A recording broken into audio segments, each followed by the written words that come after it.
Hi, my name is Jeremy Brunansky, and you're about to watch a brand new episode of Brunansky's Vlog. This is a weekly show that drops every Monday at 10 a.m. Pacific Standard Time on YouTube. In this show, we cover movie news, movie reviews, and a little bit more. If this is your first time with us, consider clicking that subscribe button. For everybody who's returning, thank you so much. And as always, if you enjoy any portion of this show, give me that thumbs up button. Let's go ahead and cut now to this week's episode.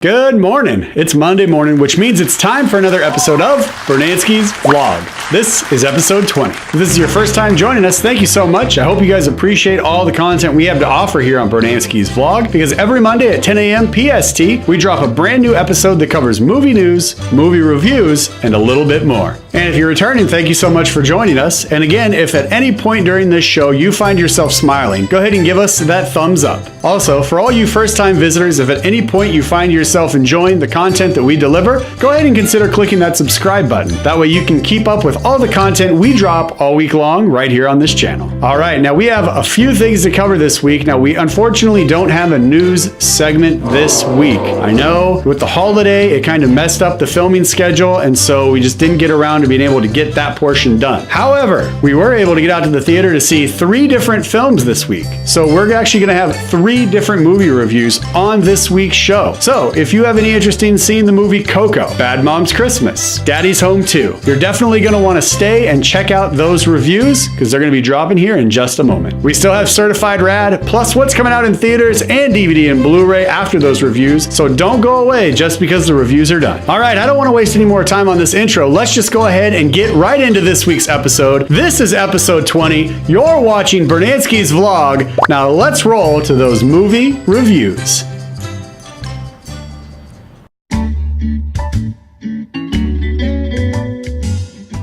Dia de los Muertos is a tradition enjoyed by many in the Latin culture, and 2 years of high school Spanish actually helped me pronounce that title. It allows those among the living to remember those who have passed on. It also carries a hope with it that the spirits of the ancestors may come and visit from the afterlife to see that their family still remembers and cherishes them, which may also provide them some comfort while they have their stay in the afterlife. And for those of us among the living, it allows us additional time to go ahead and mourn the loss of loved ones. And also it provides an opportunity for us to smile and possibly even laugh as we kind of recollect and share stories of the past that were heartfelt and touching as we remember those who are no longer with us. Does Coco actually deliver on the cultural importance of this holiday, or are we going to need to send this film into the afterlife only to be forgotten?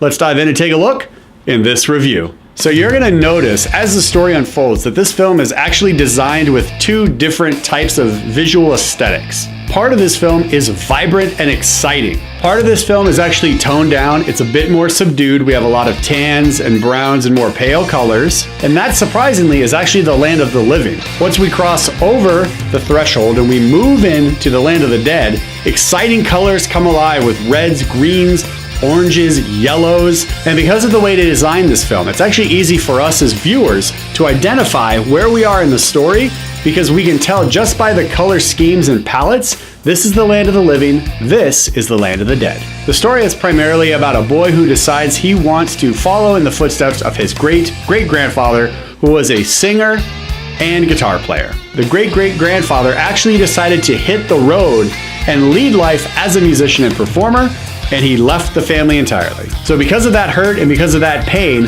no musicians have been allowed in the family. Instead, this family makes shoes. So as the story progresses, we see that the boy just becomes more and more enamored with the thought of becoming like his great-great-grandfather. And he hangs out with musicians in the square as he's shining their shoes. And then he also has a secret guitar that he plays and works on away from the family that they know nothing about. So the story continues to unfold as this young boy's journey is all about trying to figure out how he's going to play in this talent competition to actually show that he can be just like his great-great-grandfather, a fantastic guitar player and singer. The situation does change abruptly, and the boy goes on a search to find a guitar that he can use for this competition, which leads him to his great-great-grandfather's guitar. So that guitar actually turns out to be like a key or a portal into the afterlife for this young boy. And from there, the movie really picks up and we are moving. So for the first 2 acts of the film, I thought the story was going really, really well. And we were really just building this story out about this boy, his just adoration for his great-great-grandfather, or rather the idea that he had of who his great-great-grandfather was, and also his just desire to be a musician and to let the music inside him come out. The ending kind of pivots, and we see that the story is actually taking a different direction. Now, among the living, he needs his family's blessing to be a musician, to actually play his guitar and sing, because his family is so opposed to it. In the afterlife, he needs his family's blessing again, but for completely different reasons that I won't spoil in this review. So from start to finish, this boy is on a journey to get his family's blessing one way or another. So again, at the very end, the story kind of pivots, and it turns from a young boy's journey of following his dreams and his passions to get his family's acceptance and blessing to almost a tale of karma. The ending actually shows that all will be made right in the end, and death is not the finale. However, death after death might be the finale. And it's at this point in the film where the audience started getting emotional. But I, however, didn't really get punched in the feelings that much by this moment, because then my brain actually took over and started to go to work on the story, because I was more confused as to how we arrived at this point. Because what I thought was a story about a boy chasing his dream and following his passions to get his family's blessing kind of was like flipped on its head, and the subplot that I won't spoil on this review, but the subplot kind of took over and became the dominant plot. And then all of a sudden we get the ending and we find out that shoes aren't going to be the only way that this boy and his family will be making money from now on. So Coco is in your local movie theater right now, and I am definitely recommending a big screen viewing for this film. While the ending did feel a bit disconnected from the rest of the movie about a boy who's just trying to follow his passions, chase his dreams, and get his family's blessing, it's still a lot of fun all the way up to the ending, where everything kind of takes a dynamic shift, and that's when the real big emotional hits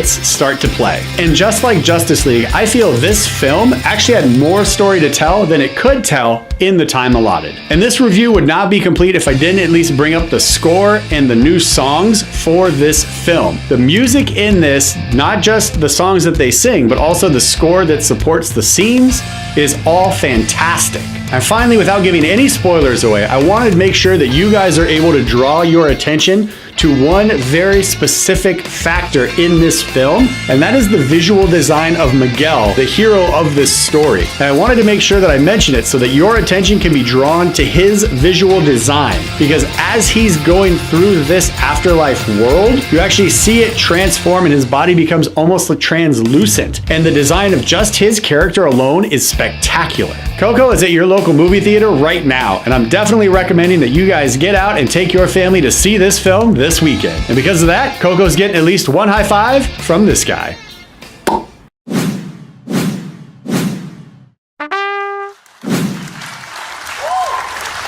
It's been 1 year since we last spent time with 3 moms who are trying to balance their schedule, their kids' schedule, and the stresses of being a modern day mom. The holiday season is in full swing for these ladies as surprise after surprise creates new challenges and obstacles to overcome leading up to Christmas Day. Does Bad Moms 2 actually deliver on the merriment and ho-ho-hoing we'd expect from a sequel in this franchise?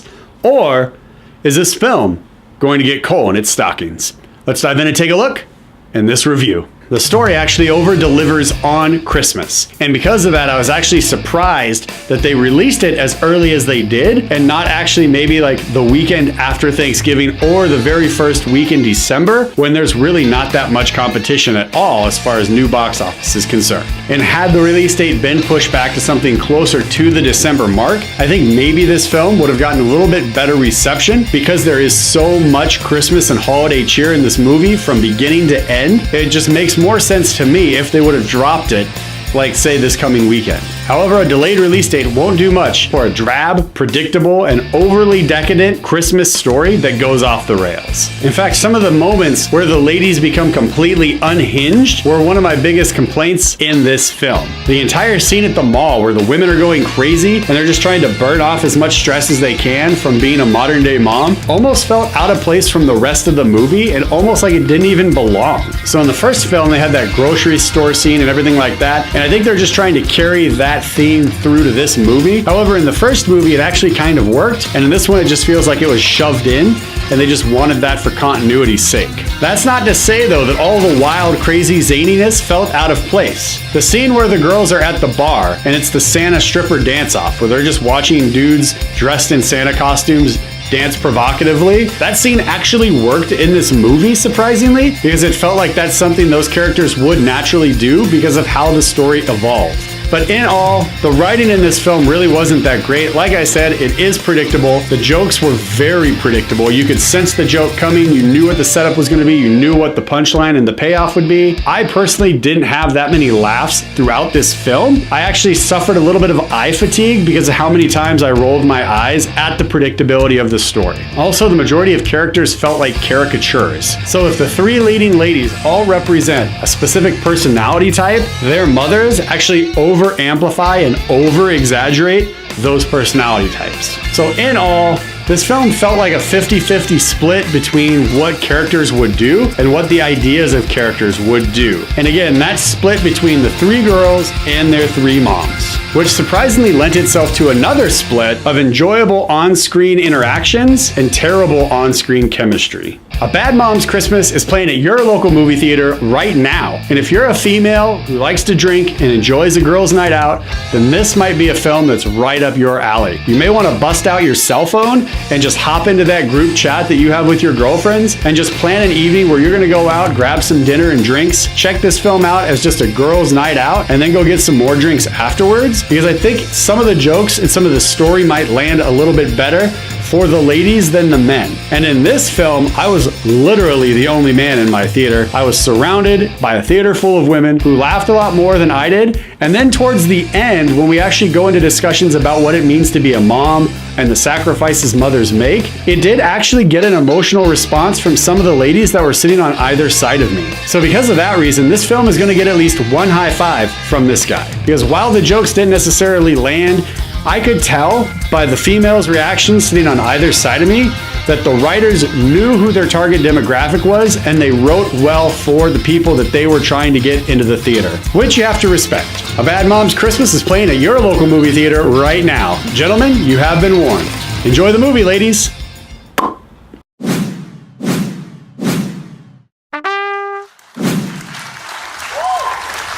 The boys are back in town and they are full of holiday cheer. Christmas Day is fast approaching and dads, stepdads, and granddads are all working together to try and make this Christmas one to be remembered. Does Daddy's Home 2 deliver on a festive and fun holiday Christmas tale? Or are we going to need to put this film on the naughty list? Let's dive in and take a look in this review. It's been 2 years since Daddy's Home actually hit theaters, and we are led to believe as an audience going into this film that some time has passed where the relationship between the dad and stepdad have actually kind of improved and they've been working on things. However, it doesn't really come across on the big screen. Dusty, played by Mark Wahlberg, actually comes across as somebody who needs anger management. He doesn't come across as someone who's just like learning how to be agreeable. He looks like someone who's just repressing all of his anger. And it eventually kind of spirals out towards the end of the film, which leads to some comedic moments. Brad felt more confident in this story. Like over time, he actually learned how to have self-confidence until an issue arose.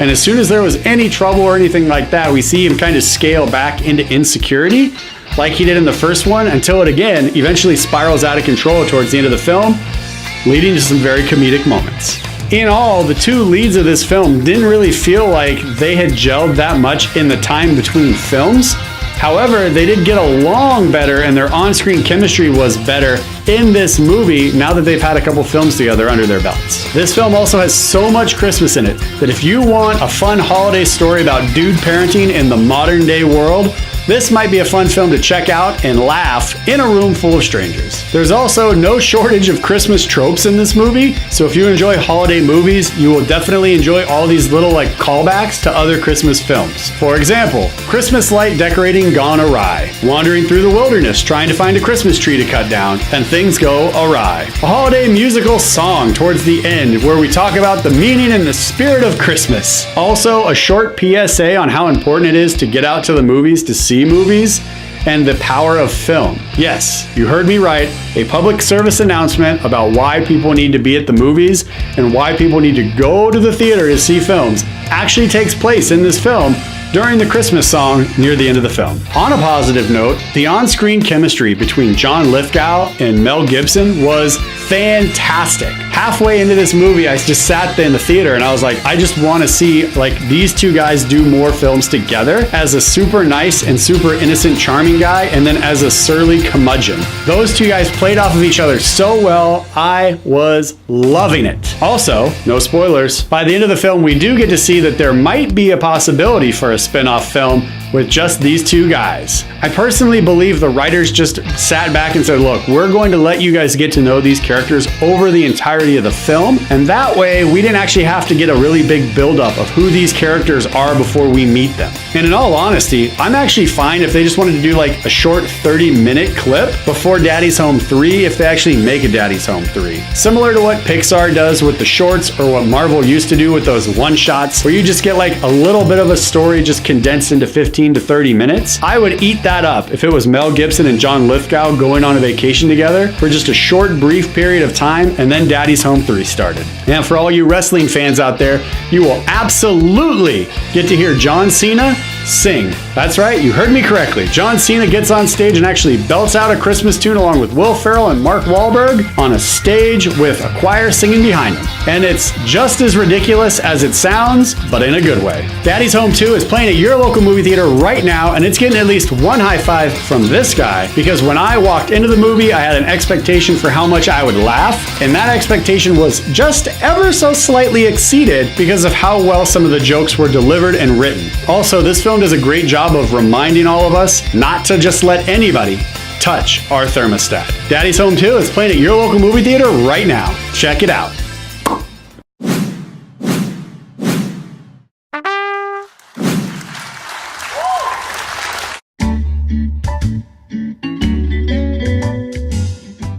So there's a lot of films coming out on limited release. So, you know, primary cities, like select cities like LA, Chicago, New York. However, I wasn't able to locate anything that's like coming out this week. And again, I went to 4 different websites. However, I found out that I missed 2 movies in last week's episode. So I'm going to go ahead and encourage you to check those out. And those 2 movies are Lady Bird, 3 Billboards Outside Ebbing, Missouri. Now, both of these films look really good. The guy who did 3 Billboards also did In Bruges and 7 Psychopaths, which are both great films. So if you haven't seen In Bruges or 7 Psychopaths, I definitely recommend you check those out this week. So find those on whatever video on demand service you like to use, or rent those on like iTunes or something. Definitely set time aside, because these are good, well-written films that are definitely a little off the center path. So one deals with assassins, the other deals with crazy people. But it's a writer writing about crazy people. It's very meta. But both films,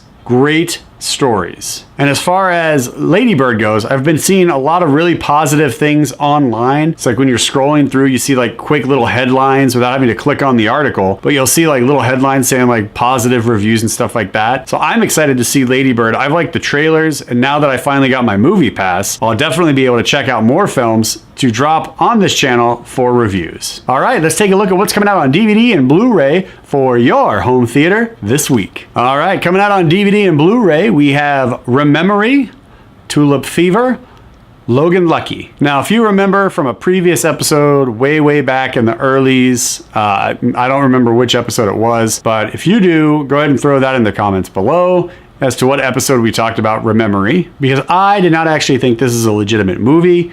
The title, Rememory, just sounded made up, but it's a real film, and now it's dropping on DVD this week. Tulip Fever I completely missed in theaters. Logan Lucky is a good time. It's basically Ocean's 11 meets NASCAR and rednecks, and you just kind of throw all of that together, and it's just a fun experience overall, especially if you like heist films. This is going to be right up your alley as far as heist films are concerned. Check that one out. All right, and now it's time for my favorite segment of the show. We never know what's going to pop up, but we can always guarantee that whatever we discuss will most definitely be certified rad. 2 weeks ago, we did the one about the boy with cancer and how to help with his last Christmas wish, which you can find right here.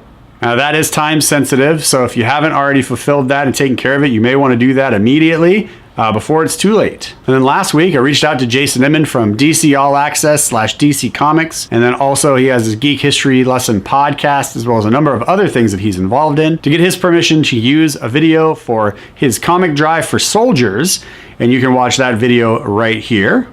And again, that's also time sensitive, so you are going to want to go ahead and make sure that you take care of that as soon as possible. So for this week's Certified Rad, go ahead and keep jingling those bells because we are staying with the Christmas theme. So before I recorded this segment over the weekend, I actually saw this on my Twitter feed. I think somebody retweeted it because I do not follow this news agency. So it just kind of popped up on my Twitter feed and I was like, oh, this is really cool. Let me see like what the story is. So I pull up the article, and if you're watching this right now, you can find the article down below in the comments section and you can go ahead and read it for yourself if you want more info, but I'll give you the synopsis, just the Reader's Digest version, if you will, right now. So a gentleman in New Jersey walks into a Toys R Us, goes straight up to the counter and says, hey, I want to take care of some layaways. And he puts down over $10,000 he drops on layaways to cover people's Christmases. Incredible. This guy's got money and he walked in and said, hey, look, I just want to help some people and I want to make some kids' Christmases come true and I want it to be a special Christmas for them, which is awesome. And as you know, if you're a faithful watcher of this show, we are all about people helping people. So this story definitely was a home run. As soon as I saw it, I was like, we are most definitely talking about this story this week because this guy dropped mad cash and it helped 62 orders. So 62 layaway orders he covered. Little over 10 grand. Incredible. This guy, like, he's got mad money and he was like, I'm just going to help some people and I'm going to make some kids' Christmases come true. And for that, it is most definitely certified rad. So go ahead and check that link below. That is super rad, and kudos to that gentleman back east in New Jersey for helping a bunch of kids. I don't know if 62 orders is 62 kids or not, or 62 families, but whatever it is, kudos, mad props, big shout out to you, sir, for walking in and taking care of all of that for families in need so that those kids could have a rock and roll Christmas. All right, and that pretty much wraps up this week's show. This is a little bit shorter, but with the holiday that happened, it kind of messed up my filming schedule. I had to move things around because of Thanksgiving. So this episode is a little bit shorter, which I do apologize for. But we were able to get you guys 3 movie reviews that for films that are in theaters right now that are pretty much all holiday films. So Coco is a great family holiday movie, and then you've got Daddy's Home 2, which is a Christmas film, and Bad Moms Christmas, which has Christmas in the title. And as you may notice, there's just a slight difference to the banner this week. So as you see on this page, we've got an extra app showing down there on our social media on where you can find us throughout the week, updating about movie news, movie reviews, and a little bit more. So make sure you're following us on all the platforms down below, especially the new app down there called Stardust. So if you're looking down here, you'll notice the new Stardust app. Now Stardust actually found me on Instagram and said, hey, check us out. So I did, and I'm gonna be using Stardust for a little while just to see how I like it and see what type of response that I can get from you guys, as well as anybody else that wants to pop over and check that app out, specifically with the content we're delivering there. And what we're going to be dropping on Stardust is going to be movie trailer reactions. Now this app specializes in 30-second video clips, so you get to just record a quick 30-second video. So I'm going to be doing just short 30-second videos of trailer reactions because I've had people ask me, hey, did you see that trailer? What do you think about that? Did you like it? Are you excited for that movie? What's going on? So I figured, you know what? They found me on Instagram. I will use this service for a little while. That way I can deliver to you guys my trailer reactions now that I have a platform that specializes in just that. So go ahead and find me on Stardust, and that way you can check out. I've got 3 up there right now. All right, and I just want to say thank you one more time to everybody who's watching. This is episode 20, so we're almost half a year into this YouTube channel, so I appreciate everybody who's been coming along from the beginning, as well as all of the new folks that have joined this community of movie lovers, movie watchers, and movie fans. Thank you guys so much. It is Cyber Monday. There are always deals going on. Down below in the show notes, I did give just a quick, brief little listing of items that I would recommend if you know somebody who wants to get into video work or they want to create their own YouTube channel. So since it's Cyber Monday, you may want to go check those links out and see what kind of deals are available if you have friends or family or even yourself that's interested in starting their own YouTube channel or just doing more with video. All right, everybody, thanks again. Have a great week. We will be on Facebook Live right after this to cover the Monday morning box office breakdown, as well as 1 or 2 news stories that may have dropped in between the time we recorded this segment and the Facebook Live session. All right, everybody, we're going to get out of here. Thank you guys so much for watching another episode of Brunansky's Vlog. Again, this is episode 20. We're going to go ahead and let you guys get back to your week. It is Monday. There's a lot to do, and it's Cyber Monday. So you got a lot of deals to look for online for this Christmas season. Have a great week, everybody, and we'll see you on Facebook Live. Hi, I'm Jeremy Brunansky, and you've just finished watching another episode of Brunansky's Vlog. Along with the weekly show, we also have special segments, as well as DVD and video on-demand reviews that you may want to check out. Thank you so much for watching this brand new episode, and we'll see you next Monday at 10 a.m. PST for another brand new episode of Brunansky's Vlog. Have a great week, everybody. Take care. Bye-bye.